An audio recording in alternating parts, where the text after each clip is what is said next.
Hey family, and welcome back to my channel, or welcome to my channel. It's a Women's Heart Podcast, your go-to destination for exploring faith, inspiration, health, and personal growth. And today we have an incredible guest that will be joining us. He will take us on a journey to dig deeper into the wealth of experiences of higher education. He has helped countless students reach their full potential as an academic readiness and life coach expert. He specializes in guiding students of all ages from junior. Okay. Hi, and welcome back to a Woman's Heart Podcast, a wellness podcast where we explore faith, inspiration, health, and personal growth. I'm so excited that you're joining me for another empowering message because today I'm thrilled to have on the show with us Mr. Reginald Ryder. He is a seasoned life coach and academic readiness expert with a wealth of expertise and experience, helping students of all ages reach their full potential. And as a first-generation college student himself, Reginald understands firsthand the unique challenges that students can face. So think of me as your chief encouragement officer as we glean wisdom and knowledge from Reginald as we explore his valuable insights and practical advice for students and educators alike. Welcome to the show, Reginald. Great. Thank you so much, Edna, for having me. I appreciate Absolutely. the invitation. Thanks for taking the invitation on. We appreciate it. So we're looking forward to hearing your wisdom and your expertise. So let's just jump right on in. Sure. What would you like to share from your heart, who you are and what makes you get up in the morning? I am, I guess, by nature, a helper in every kind of sense of the word. I'm results driven, and I've been that way kind of all my life. I'm the youngest of my family, my siblings. And so I think that objectivity and that observation perspective is kind of always kept with me. And I noticed when I was a kid, right, that a lot of times, a lot of people, kids I went to school with, would, ask me, tell me their problems, and I maybe sometimes solve them or at least give them some different things to think about. And so it's kind of always been kind of an innate thing that's happened. Fast forward to college, I became an RA and was involved in student government and things of that sort. So it's still kind of in those kind of helping hands motifs. As I continue to grow and mature, it seems like that's just kind of something that's kind of stuck to me. People come to me for advice. People have always come to me for a little insight, and I've been able to offer it, objectively. At least I tried to offer it as objectively as I possibly could. And it's all just kind of gelled. And so I've had this idea in my head for the longest time, but I finally brought it to fruition just before the pandemic. I was in the process of writing a book and in the process of starting a coaching business. And again, everything kind of came together right at the pandemic. And then I started doing virtual coaching. And so I've been doing virtual coaching with students across the country that are in college, that are in high school, that are in middle school. I've worked with some post-secondary organizations as well in helping students get prepped and ready and the like. And it's just become a life work. And so I'm passionate about it. I enjoy doing it. I don't really, while I see it while it is work, it's really become more of a labor of love for me. And so I have continued to try and flourish within it and hopefully bring lots of people along that can need the help and support. Thriving Life Coaching, the name of the business. Our motto is every student can use a little TLC. And so that's so Thriving Life Coaching is as one respect, but TLC as we probably know it as well. And so I try and give students what I think sometimes what they want, but I think a lot of times what they need. And it's been a great experience. That's good. It sounds like you have a little halo over your head where people. I'll take that. If you can see it, that's exactly this guy, what it is. Because he looks like he has the answer, so it makes a big difference.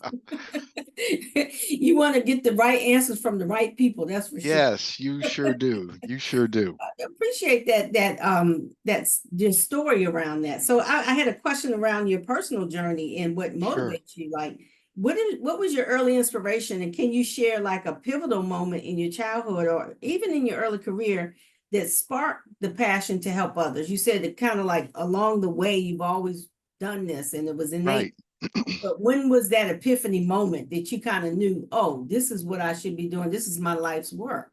Yeah.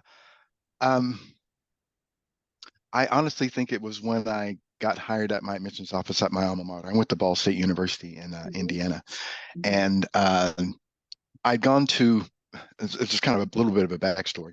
I went to I was a part of the Black Student Association at the time, and they needed some volunteers to go with them as they recruited students for the yield part of it. So students were already admitted, but they were looking now to bring them to campus. And it's like, okay, we're going to go to this three city tour. We're going to take some volunteers with us. Would you like to go? So I got asked and I went. And so we're just supposed to go, behind the table and just talk to parents and talk to students and tell them our experience and the whole nine. So that was, kind of what I did. And I just found that I really had a knack for it because I was an RA. I knew a lot of the resources in general, just, at the university that I would use in my work as an RA. But they kind of transferred into this whole new realm, and one that I didn't really realize. And so a couple of people from the admissions office saw my working with students, and they said, hey, have you ever thought about doing this as a career? And I thought, no, because I was literally thinking about going to law school or doing some other things. I was a political science major, so I was going to try and do something with, the government. And so I didn't really give it much thought at that point. But then I kind of sat back and thought about it. I was like, well, maybe I should. I went to a second session, and someone literally just kind of yanked me to the side and was like, listen, put your name in for this, your application in for this job. It's one that's coming open and the whole nine. And so I did. I think there were 60 or 70 applicants. They had interviews. I got, and I got the job.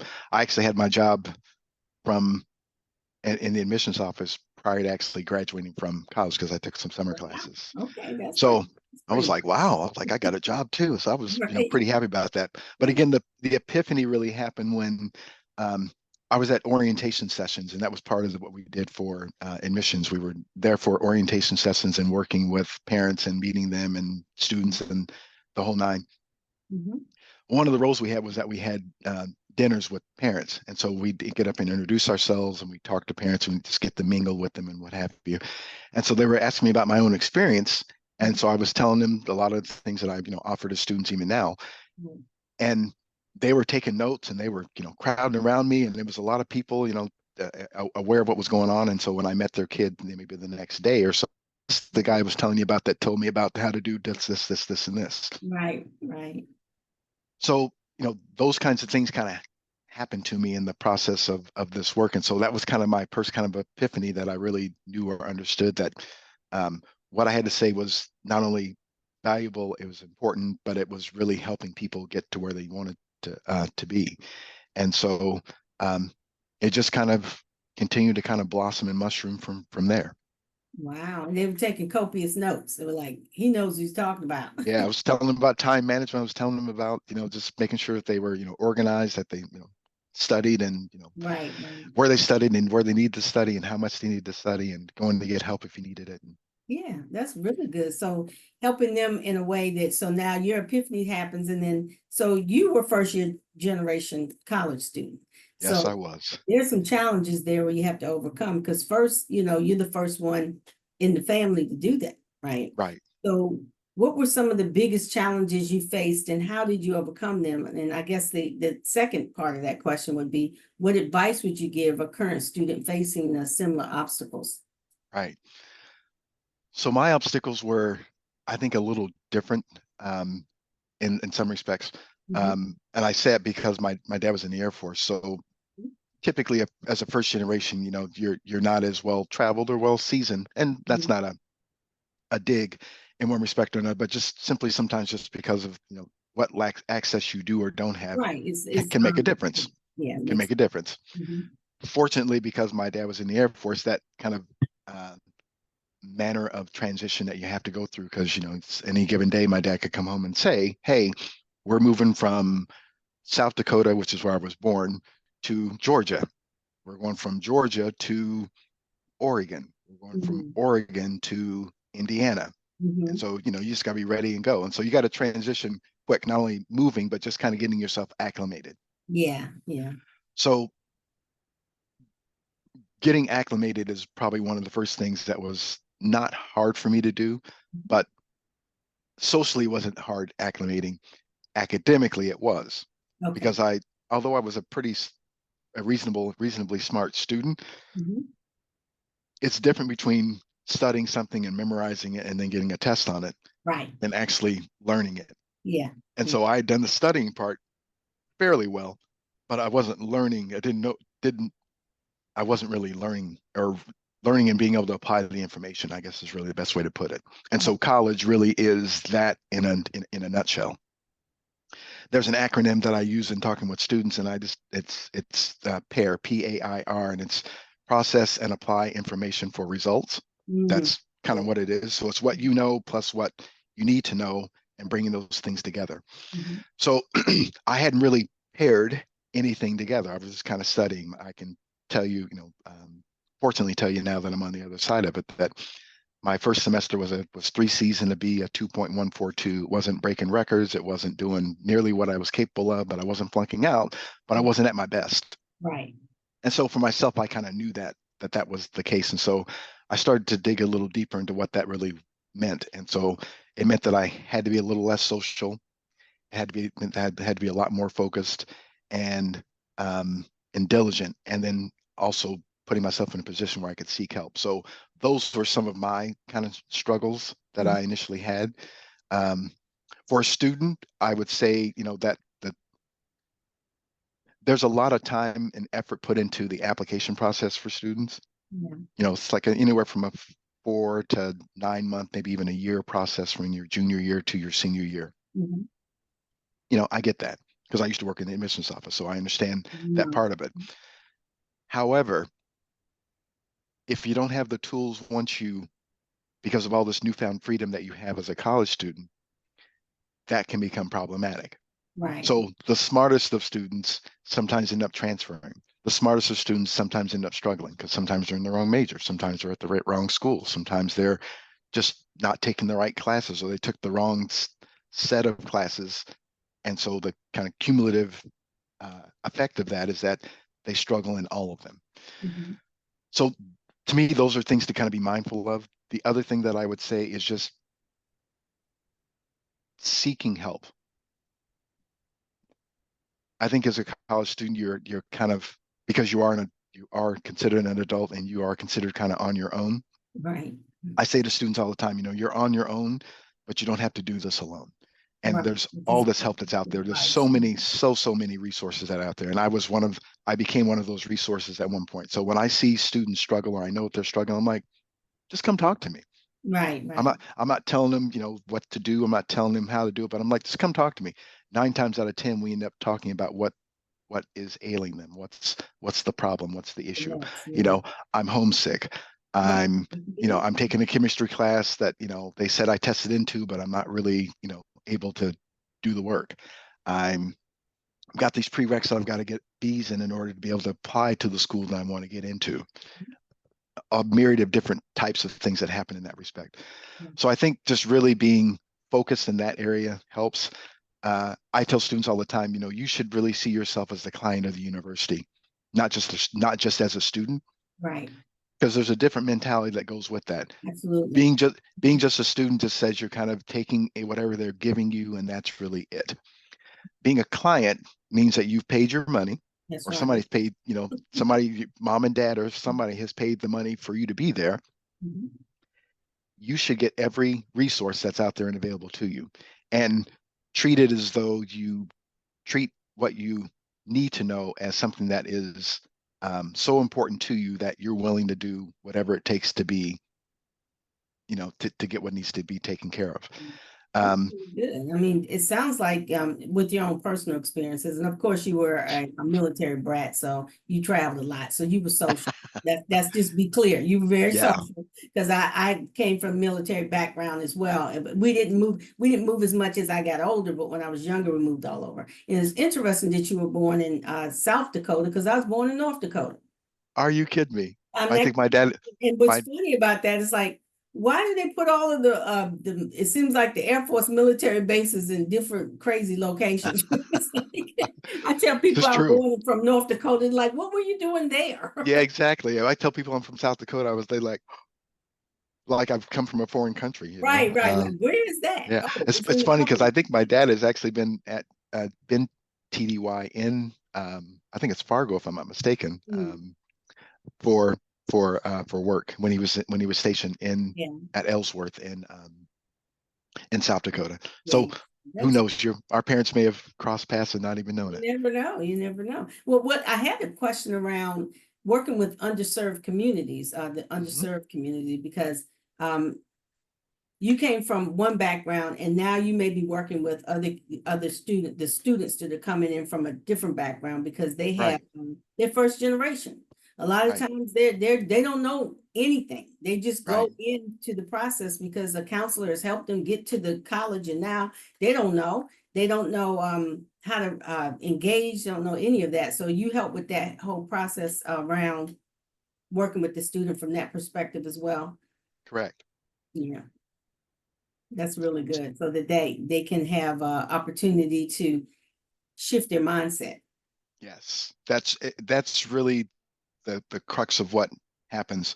Uh, I try and tell students all the time that, mom and dad are, hour, 2 hours, 3 hours, Mhm. 10 hours away. You know, you now have to advocate for yourself. Right. It's and they're like, what do you mean? I'm like, well, I liken it like this, and this is what I tell students all the time. Mhm. If you go to for example, if you go to Outback restaurant and you order a steak and you want it rare, but they give it to you medium well, you know, are you just going to eat it because they put it in front of you? Right. And you can see the light bulbs going off in their head, like, oh wow, no, I would get the steak the way that I wanted it, the way that Right. I, ordered it. And so I said, although we're not talking about education as a kind of a service and a product all at the same time, you have to see it through both lenses and not just through, going to drive through and getting, a hamburger and it not being right and going back in and Right. saying, but the fact that you went back in, the fact that you go back in to get what you wanted the way that you needed it is in fact the same thing. You're just applying those same principles Mm-hmm. to working with your professors, to Yeah. working with a tutor, to working with a learning center, to working with, your study buddies or whatever the case may be. Right. So you just have to really put yourself in a position where you can say what it is that you need, mean it, and know that you're going to get the results that you're looking for. And Great really, you're analogy. I like that right. analogy. You can shift their perspective and make different choices too, because along the way they have to at some Yes. point decide, got to have the right attitude, got to have the right Yes. Yeah, perspective. you definitely have to have a growth mindset that Mhm. says that I can, or at least I'll try. You can't Right. say I can't, or I have, I've never been good at math, Right. okay. If you're a business major, you got at least 2 to 3 math classes you're going to take, Right. including stats. So you have to That figure was it out. me. I mean, I'm telling you, I was like, oh my gosh, I never been good at math. But I had to take discrete math in my senior year of getting my Uh-huh. bachelor's. Now I went information technology. And I know I never say that again because discrete math, I got an A+ in it. I didn't even know what discrete math was when I signed up for it, but Wow. recognized because my mind was shifting from the perspective of saying I'm not good at math to I'm getting better at math because the instructor I had was really good. And we do hands-on lab. We were in the lab doing a lot of the math problems and things like that. So Right. what I recognized from my perspective was because I was an information technology major, I had to take a lot of programming classes. Well, I didn't want to be a programmer, but I was getting Right. really great grades in that. And I realized it's logic. So Yep. then I started to equate math with logic. I was like, it's logic. That's what it Oh, wow. is, math. Think of it And as I could have used you probably many years ago when I was struggling when I was struggling in math, because I never really got all the math. I could do math. I could do up to algebra pretty well, right, but right. And now anything beyond that, they're like, okay, algebra, now you're taking the next level. yeah, exactly. So I could have used some of your insight even Oh then my goodness. as a It took a student. while to get there though, because I had like again, I had to shift the perspective around it because how do you pass something that, or get into a course, right? And you want to pass it, but if you have that same old mentality and mindset that, oh, I was never really good at it, that's holding you back. Yes. So I remember a professor saying a long time ago, he said, whatever you do, if you don't even like the subject matter, pretend like you do. Like, just throw your whole body into it, immerse yourself into it. Exactly. And Exactly. that will help you kind of get over that hump and move into it. And that's what I had to do. I had to immerse myself into discrete math. One other thing came to mind when you said that, though, and this is something I say to students as well, is that this process of you being a client, you being at your university, and you having loyalty to it in whatever respect, has everything to do with seeing this through the lens and prism of it being I say a business, but it's business is not personal. Mm-hmm. You know, you it doesn't matter whether or not you like the professor. It Right. doesn't matter whether or not you like the class. It doesn't matter whether or not you've taken it for the second time Right. or any other factors in between. Mm-hmm. You come there to get A. You've got to get A. And what does it take? And what is it going to take for you to be able to make that happen? Right. So it's not business. They don't like you or dislike you because you get an A or an F. They get the same grade. They give you the same grade. They give you the same. They get the same salary whether Right. you attend class or not. So when you don't go to class, you're the one losing out because Mm-hmm. they have the information. They're the vanguard of the information. You are on the other side of that. Yeah. So again, that's why you have to put yourself in that position to see beyond the person, see beyond the class, and see it as this is what I need to get out of it. Absolutely. I love that said.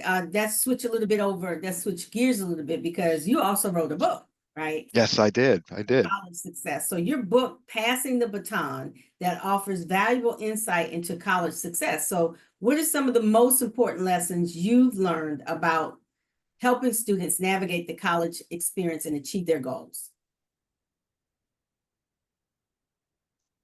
If I've already said it, I said it previously, but one of the things that I would definitely say is that, you're on your own because it is your own individual journey. It's not your mom's, it's not your dad's, it's not anybody else's. It's your journey. So if you want to major in art because you want to major in art, maybe you got to convince your parents of it, but you should still live that passion out in whatever respect that I feel like you need to. Yeah. So you're on your own in that respect, Mm-hmm. but you don't have to do it alone. And again, I think that the number of resources that are out there that 9 times out of 10 are accessible, Mm-hmm. are free, and free is the word that I'm really pointing to in that regard. Mm-hmm. And I'll give you an example. Students think you have to wait or should wait until your senior year of college to start looking for a job. Right. That's And next. I say, absolutely not. You Right. should start looking for your job and the thing that you're interested in as early as your freshman year. Right. Because if you go to job fairs, and even though, yeah, Mm-hmm. right, maybe you don't have a resume, but just go and talk to the person that's there, the recruiter, to find out more about it, to find out more about whether they have internships or whether or not they do things for, at whatever point. But there are all these resources that are out there. And so for students to sit in essentially in their room or to sit in their mind and struggle for no good reason, Right. to me is just kind of asinine, especially when, you know, someone like myself or people out there like myself are out there and available to you.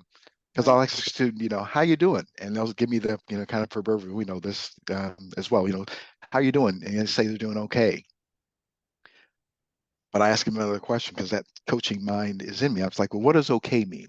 Right. Okay can mean, your Where's meal that? card does, your meal card Expand. doesn't work. Right. Your financial aid is you're still waiting on it. You Right. got a check coming from your check or some money coming from your mom and dad that hasn't arrived yet. You got to get books. You Right. got a test tomorrow. You got an exam next week. You got a presentation you haven't started working on, Mm-hmm. and you're behind in all your other classes. And you haven't been to class in a week because you've just not gone to class. Mm. So, is everything really okay? Right. Right. So I'm like, you just need to be transparent and vulnerable with someone. So you have to um, set up what I call your go-to people. Your go-to people are very similar to what you did in high school. You had that favorite teacher, that favorite coach, that favorite secretary, that favorite somebody that you knew and that you worked with. Counselors. Part, exactly.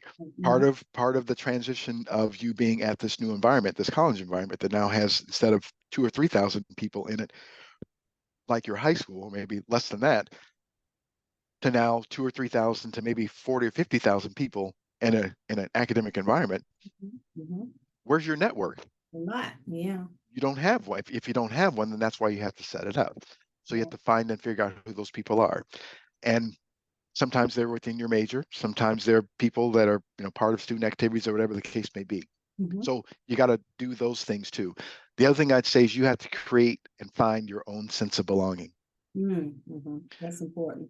9 times out of 10, students who transfer or students who are homesick the most typically are ones who've not set that up. No one's like them. I don't know anybody. Everybody seems like they have all their friends already. So I can't be a part of a friend group or a friend pack in one respect or another. And so again, not finding your voice socially and then academically can make things even tougher. It puts you really in an insulated and isolated, situation. And that's not good for anybody.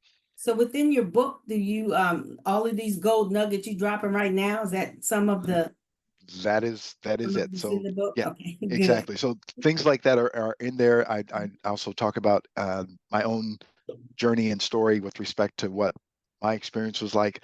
I also talk about it anecdotally from some of the students that I've worked with as well, and pulling out some of the things that they either did that worked or didn't do that I would definitely not recommend.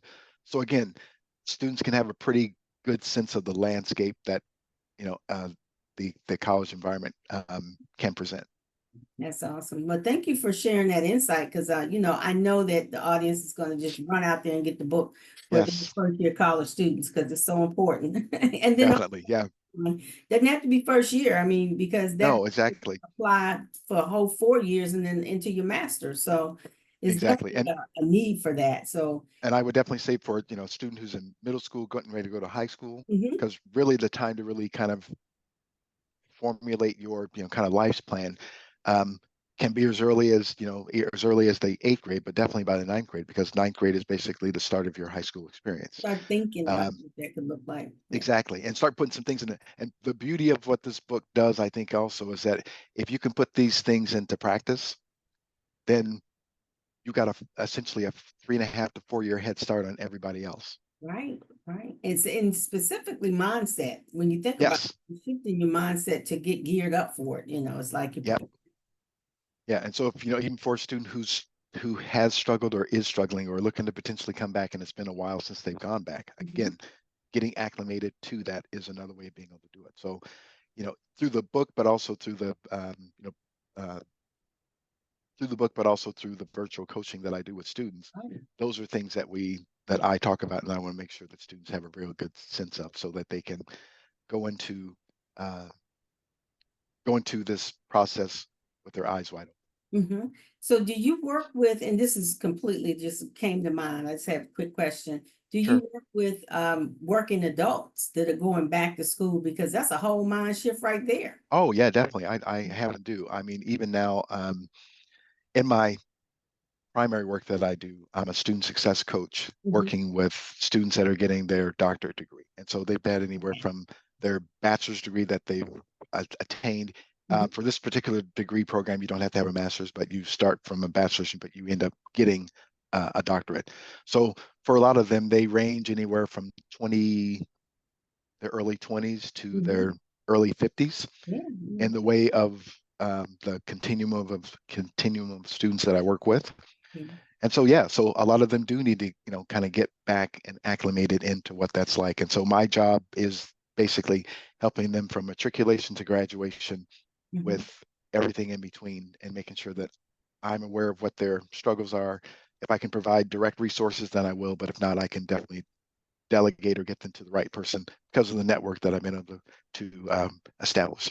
Right. Well, I'm glad I asked that question so that anybody out there that's thinking about going back to school and they think, oh my gosh, I got to get my mind right, that book will be perfect for them. And then they can reach out to you for coaching. So my last question around that, because you just mentioned that there's a doctorate's program where you don't require a master's program. So does that keep you in school for 4 years? It's actually 3. 3. Okay, so you got your 1 year that's kind of like you're finishing up your master's, and then 2 more years is the doctorates. Yeah, yeah. Okay. Oh, The doctorate, the doctor it's the doctor of physical therapy through the University of Southern California. So that's the institution that I work with. okay. That's how their program works. They have and a lot of either EDDs or doctorates work pretty similarly. That they're usually some may require a master's, some may not, but they're usually at least 3 years and include clinicals as part of that as well. Well, you just enlightened me because I always thought you had to have your master's to go for your doctorates. Sometimes you do, but Yeah. not always. It depends on it depend on what degree you're getting? Depend on what degree you're getting. Yeah, it depends on what degree you're getting, and for the school that you're attending, what their academic practices are, because I'm sure they're doing them based on what the industry requires. Wow. Well, thank you for that. That is so good. But let's talk a little bit about bridging the gaps. Like, Okay. you worked extensively with faculty and administrators to help the students get better support. So what are some of the key areas where you believe institutions can improve in their terms of students' retention and success? Good question. Mhm. There's a lot. I think there's a lot to be said for, I think, and I think also for this caveat, I think there are a lot of institutions that do a great job at doing this, but I think, if you want to get from great to better, these are some things I think that probably could be put in place. I know that when I went to school that there wasn't a, college success skills class. You just kind of had to figure it out. While the advent of that is now very much a part of, I think, what happens for students. Sometimes they get it in orientation before they come to campus. Sometimes they get it as a part of a semester class or a seminar of some sort that they take during their first semester. Mhm. So I think having that and definitely incorporating that into the mix is something that's really important. Right. I don't always think that colleges or universities are in the business of coaching, so to speak. I think Mhm. only the term only since in the last probably 5 or 10 years has the term college success really been part of the vernacular. Mhm. Mhm. So I think if you have the construct to be able to kind of provide some level of coaching that's an accountability partner, Mhm. um, but an advocate for students, but allows students to kind of put these things into practice that we're offering. Because I think a seminar is great, so don't get me wrong, but giving them some kind of practical applications within the context of that, I think would Mhm. would give it. It's not just now I'm just studying something or I'm taking this class for 7 weeks because this is what they said I need to do. Right. You're actually able to apply it.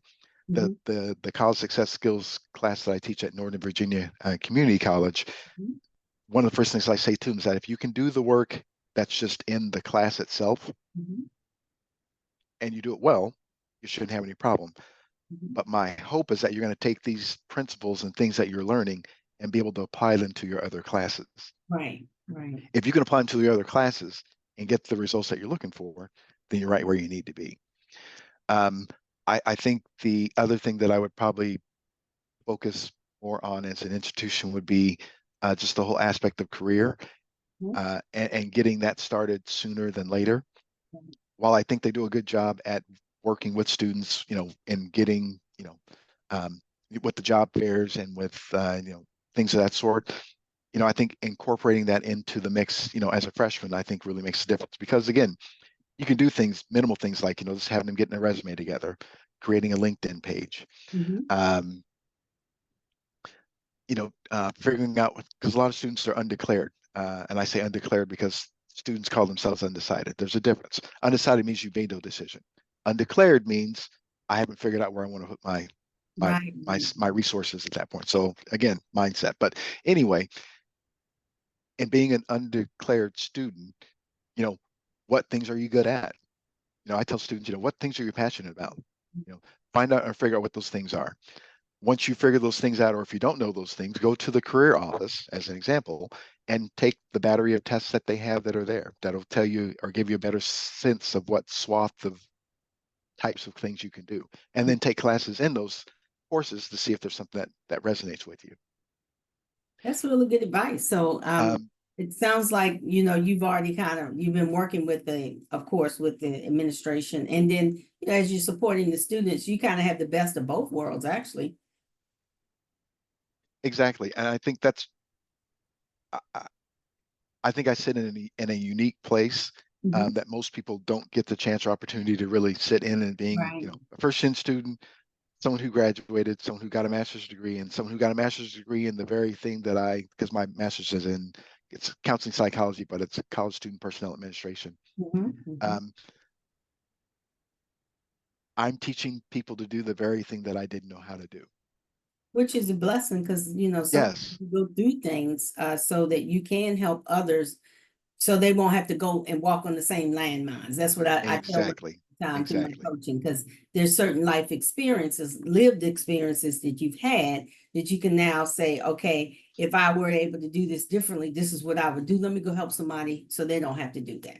exactly. I tell students, if you can live my milestones and correct my mistakes, you'll be right where you need to be, doing Right. whatever it is that you want to do. That's good. So it's wonderful to hear that you're in the business of helping not only the student, but you can also share some of this student feedback and help the administration be better for what they're doing, kind of helping them stand up programs so that students can get the things that they need in terms of the resources, but then also the support system for, like you said, start looking for your internship and your job that you want, not in your senior year, but in your beginning, not in the end. Exactly, So exactly, exactly. I love that. That's good.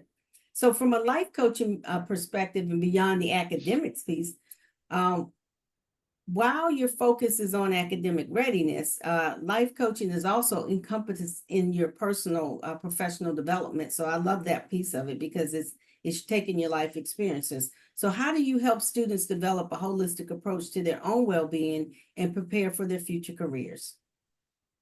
Well, I've used it. There's an acronym that I've created that really kind of speaks to this, and it's ACCS, ACCCTS. So the first A is advocacy. You got to be your own best advocate, your own best cheerleader. You got to, be able to tell people what it is that you need and that you want. So that's the first. The second is competence, because nobody's going to care about you until they know that you have something to say. And so you've got to be able to, articulate what that is, but you've also got to do the homework in order to make sure that you know what that is as well. The second C then is confidence, because once you know what you know, then you're being able to say it to the audience or the person that you're working with. Again, you want to have command of the room, or the command of the audience, or command of the situation, in order to be able to, again, get the results that you're looking for once you've done that. Right. Awesome. Because ultimately you have to, the third C is that you have to compete. And you're not just competing. When we were kids, when we were in college, we were competing against kind of regionally the people in our area. Right. Now it's global. It And is. so It's huge. right. And so so what does that look like now for a student? What does that look like, and being prepared in all the ways that you need to be prepared? I think you have to be able to manage your time more than anything else. That, to me, that's the make and break. The test anxiety is something that I think we all can kind of deal with in one respect, but if you're not managing your time, it's not going to make a difference. Right. That was the biggest hurdle for me, I think, as a first gen student, and I think that most students have as an issue, because they feel like they're spread all over the campus. Right. They're spread all over with the demands that are being placed on them, and every professor feels like their class is the only class that you have, not the other 3 or 4 that that you have also. So, but understanding that then means that you got to be able to compete. You're competing, against and with, everyone across the country and everyone in the world that's, has a degree or has experience. That you're the final letter for the acronym is the S, and that's self-care. That's good. Yeah, that's important. I remember, just to your point about having that time management piece, and thank you for that answer. That was a really great answer. Because my youngest daughter, when she went to ODU, she is a structured person, and I know that about her. Like, she has to put her structure in place where she has a class to go to, then she knows she's going to the gym, and then she knows she's going to go to the library. So she always had like that app on her phone to help her stay structured. And once she got her structure in place, she was thriving, right? And so I recognize that a lot of students have structure in high school because they're going from one class to the next, and the teacher's giving them these things, and they got the guidance of Yep. and all that. But when they get out on their own, they have to keep that same cadence of structure. And I think part of it, Yes. it is time management, yes, but you got to get a like a schedule in Yes, you place do. for yourself so that you can implement the time management piece. Yeah, I as a matter of fact, took the time probably from my sophomore year on to use a time grid and to use a Yes, to-do list and to important. use a to-do list. Yeah. To-do list is important. I think it's interesting because if you don't have your to-do list, or you don't have any time management tool that you use, or you're not thinking, then you're just flopping in the wind, right? You leave your class and you're like, okay, so what am I gonna do now? So Yeah. the mind is Where such am a I supposed to be? What am I supposed to be on doing? something else. Yeah. It's like, Yes. I tell students all the time, if you do, if you don't have those things, then it makes it that much harder. right.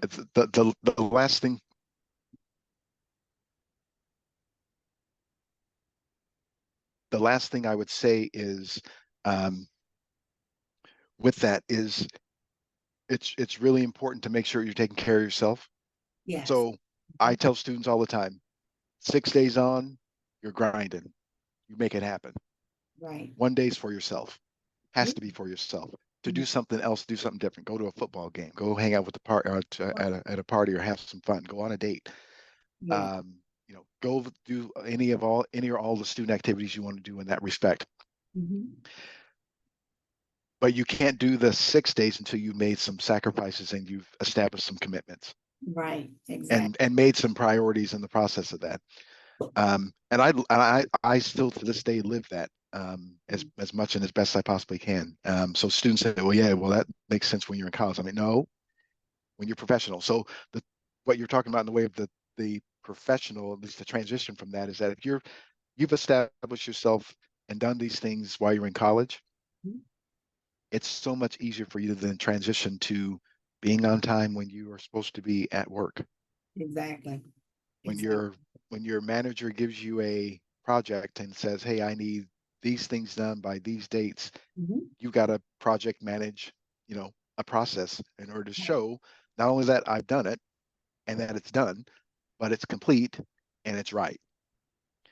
I love that. Yeah. And I was thinking too, when you said self-care, that last letter of the acronym, it's important to also recognize that you have to schedule that in, Oh, right? yes. A lot of times you can't just say, oh, on Sunday, I think I'm just gonna take off, or or have some fun, or go do this thing. Put it on your calendar.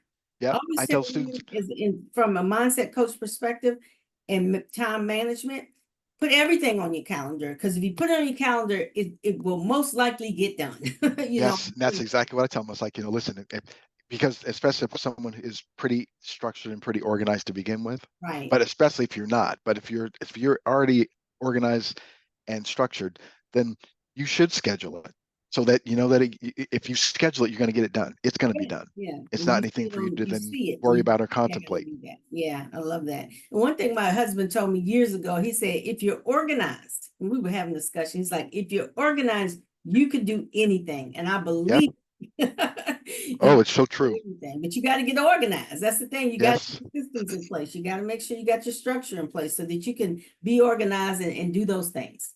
Yep. I live by it, and Yeah, good. I love even that. even my kids do now. My kids who are now older and adults, Yeah. they you know try to do their own thing in one respect or another. I respect it, but I'm like, don't forget, you have a Yeah. to-do list. Yeah. Did you make a to-do list? And What's next then, on the list? Add yeah, it in. yeah. Exactly. That's critical. So with everything you shared today, we appreciate you so much. Could you please share your information and for the audience? So if they want to further the conversation or purchase your book or reach out to you because they have a student or they're planning to go back to school themselves and they need some coaching, could you share that information? Sure, be happy to. So again, my name is Reginald Ryder. Again, thank you for this time, and I really appreciate it. Absolutely. The name of the business is Thriving Life Coaching. Our motto is every student needs a little TLC.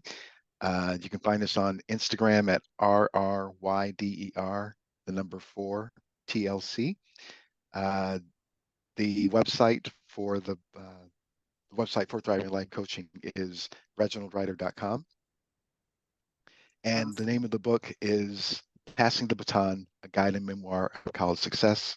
It is available on Amazon, but I also have copies here that if you wanted to purchase, if you do purchase it from me, I'm happy to sign it for you, your student, or the loved one that you're interested in sharing this information with. But that is all. Thank you so much. I'm sure the listening audience is excited about reaching out, getting that book, and then also go up on your website to see what other services and products you offer. So it has been a true pleasure having you on the show, Reginald, and having you on the show has really given a lot of insight about and around students in academia and how to be prepared. So thank you for taking the time to share your knowledge and your wisdom and your passion, because your expertise is going to help someone else, which we appreciate. Well, thank you so much. I appreciate the opportunity, and thank you as well. And thank you to your listening audience for listening. So we know that you're truly impacting the world around you, and we look forward to hearing whatever your next book is going to be. There's actually one that's in the process. I'm working on a workbook now. I knew it was in there. It's another book. There you go. Another something coming. Love it. So as we wrap up, and if you've enjoyed our time together, remember to share, like, and comment, and subscribe to this podcast. You can connect with me at voemetoday@gmail.com. And if you want to learn more about the services and resources that Voices of Encouragement offers, you can go to the website under voicesoфencouragement.com. As we like to say, we are empowering minds and transforming lives. And until we meet again, Ephesians 4:1, walk worthy of the call for which you were called.